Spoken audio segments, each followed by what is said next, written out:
Apakah kita akan melanjutkan perjalanan kita menuju kedewasaan sebagai sebuah negara demokrasi yang matang, ataukah kita akan membiarkan diri tergelincir kembali ke bayang-bayang era sebelum reformasi yang justru kita hendak jauhi? Kita telah menyaksikan berjalannya satu babak penting dalam demokrasi kita bulan lalu, yaitu proses pemilihan umum yang angka suaranya telah diumumkan secara resmi oleh Komisi Pemilihan Umum. Tapi perlu kami garis bawahi dan kita semua sadari bahwa angka suara tak mutlak menentukan kualitas dari demokrasi, tak otomatis mencerminkan kualitas secara keseluruhan.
Assalamualaikum warahmatullahi wabarakatuh.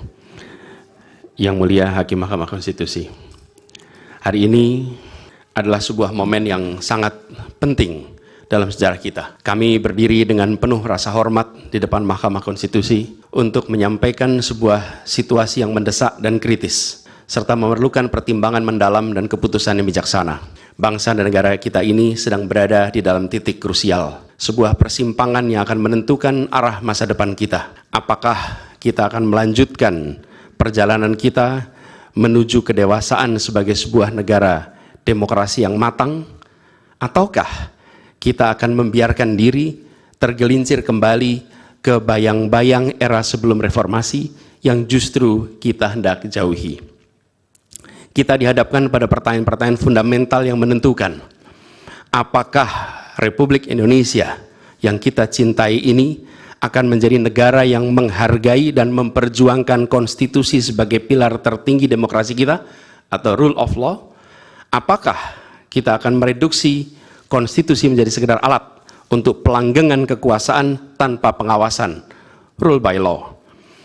Kita harus memutuskan apakah kita akan menjadi negara yang mengakui dan menghormati hak setiap individu untuk menentukan pikiran dan menyuarakan pilihannya secara bebas dan independen yang merupakan esensi dari demokrasi, atau kita justru berpaling dari prinsip tersebut dan memilih di mana suara oligarki diberi prevalensi, mengesampingkan kesejahteraan umum dan mengabaikan kepentingan nasional yang lebih luas.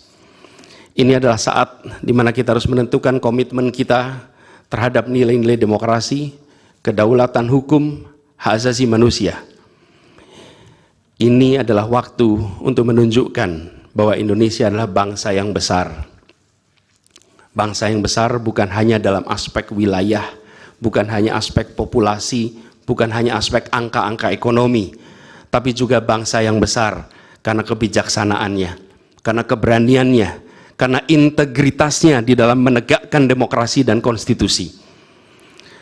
Yang mulia Hakim Mahkamah Konstitusi, sejak zaman pra-kemerdekaan, bangsa dan negara kita telah menapaki berbagai persimpangan krusial yang menentukan arah dan nasib bangsa Indonesia. Tidak semua keputusan-keputusan yang dibuat adalah keputusan yang tepat. Sebagian adalah keputusan yang tidak tepat. Dan itu dicatat di dalam sejarah kita. Semua yang terlibat dicatat sebagai bagian dari perjalanan sejarah Indonesia. Karena itu, saat yang berharga ini, kita juga dihadapkan pada kenyataan yang sama. Peristiwa yang sedang berlangsung hari-hari ini akan menjadi bagian dari catatan sejarah perjalanan Republik kita, sebagaimana perjuangan kita sejak pra-kemerdekaan. Ini adalah saatnya bagi kita di persimpangan yang kritis ini untuk mengambil pelajaran dari sejarah, berdiri dengan keberanian moral dan intelektual untuk menentukan masa depan kita dengan keputusan yang akan memperkuat pondasi demokrasi, memperkuat pondasi keadilan di dalam negara kita. Yang mulia Hakim Mahkamah Konstitusi, kita telah menyaksikan berjalannya satu babak penting dalam demokrasi kita bulan lalu, yaitu proses pemilihan umum yang angka suaranya telah diumumkan secara resmi oleh Komisi Pemilihan Umum. Tapi perlu kami garis bawahi dan kita semua sadari bahwa angka suara tak mutlak menentukan kualitas dari demokrasi. Tak otomatis mencerminkan kualitas secara keseluruhan. Setiap tahapan proses pemilihan, mulai dari persiapan awal hingga pengumuman, haruslah konsisten dengan prinsip-prinsip kebebasan, kejujuran, keadilan. Dan prinsip-prinsip ini bukan formalitas, ini bukan sekedar ada di teks, tapi ini pondasi esensial yang harus dijaga untuk membangun dan memelihara sistem demokrasi yang sehat, yang stabil, dan yang berkelanjutan. Pemilihan umum yang bebas, jujur, adil adalah pilar yang memberi legitimasi kuat pada pemerintahan yang terpilih, yang bisa membawa kepercayaan publik serta memperkuat pondasi institusi pemerintahan. Tanpa itu, legitimasi, kredibilitas dari pemerintah yang terpilih akan diragukan. Lebih jauh lagi, pemilihan yang dijalankan secara bebas, secara jujur dan adil adalah sesungguhnya pengakuan atas hak dasar setiap warga negara dalam menentukan arah dan masa depan negara mereka sendiri. Ini adalah wujud tertinggi dari kedaulatan rakyat, di mana setiap suara dapat disampaikan dan dihitung tanpa tekanan, tanpa ancaman, tanpa iming-iming imbalan. Pertanyaannya, apakah Pilpres 2024 kemarin telah dijalankan secara bebas, jujur, dan adil? Izinkan kami menyampaikan jawabnya, tidak. Yang terjadilah sebaliknya. Dan ini terpampang secara nyata di hadapan kita semua. Kita menyaksikan dengan keprihatinan mendalam serangkaian penyimpangan yang telah mencoreng integritas proses demokrasi kita. Mulai dari awalnya, independensi yang seharusnya menjadi pilar utama dalam penyelenggaraan pemilu telah tergerus akibat intervensi kekuasaan yang tidak seharusnya terjadi. Di antara penyimpangan yang kita saksikan adalah penggunaan institusi negara untuk memenangkan salah satu calon yang secara eksplisit tidak memenuhi kriteria yang ditetapkan. Terdapat pula praktek yang meresahkan, di mana aparat daerah mengalami tekanan, bahkan diberikan imbalan untuk mempengaruhi arah pilihan politik, serta penyalahgunaan bantuan-bantuan dari negara, bantuan sosial yang sejatinya diperuntukkan untuk kesejahteraan rakyat, malah dijadikan sebagai alat transaksional untuk memenangkan salah satu calon. Bahkan intervensi ini sempat merambah hingga pemimpin Mahkamah Konstitusi. Ketika pemimpin Mahkamah Konstitusi yang seharusnya berperan sebagai jenderal benteng pertahanan terakhir menegakkan prinsip-prinsip demokrasi terancam oleh intervensi, maka pondasi negara kita, pondasi demokrasi kita berada dalam bahaya yang nyata. Lebih jauh lagi, skala penyimpangan ini tidak pernah kita lihat sebelumnya, Yang Mulia. Kita pernah menyaksikan penyimpangan seperti ini di skala yang kecil, pilkada, populasi kecil, tapi dalam skala yang amat besar dan lintas sektor baru kali ini kita semua menyaksikan. Karena itulah nanti izinkan kami nanti melalui tim hukum nasional dan Timnas Amin akan menyampaikan seluruh argumen dan bukti-buktinya atas penyimpangan dan pelanggaran kepada Yang Mulia Majelis Hakim Mahkamah Konstitusi ini. Kami, waktunya 2 menit lagi. Yang Mulia Hakim Mahkamah Konstitusi yang kami hormati, kami muliakan. Apa yang kita saksikan ini bukanlah peristiwa biasa. Ini adalah titik klimaks dari sebuah proses yang panjang.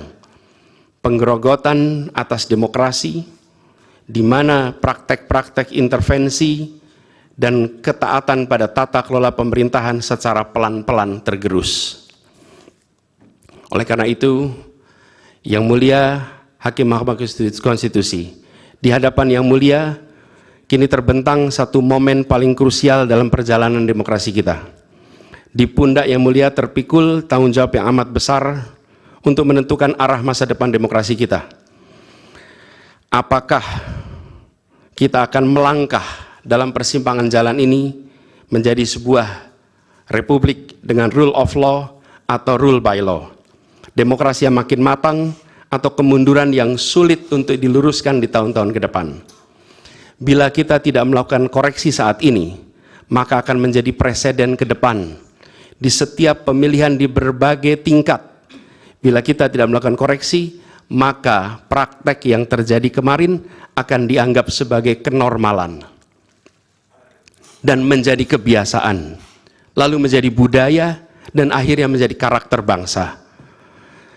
Yang Mulia Majelis Hakim Mahkamah Konstitusi, dengan rasa hormat dan penuh harap, mohon peristiwa ini jangan dibiarkan melewat tanpa dikoreksi.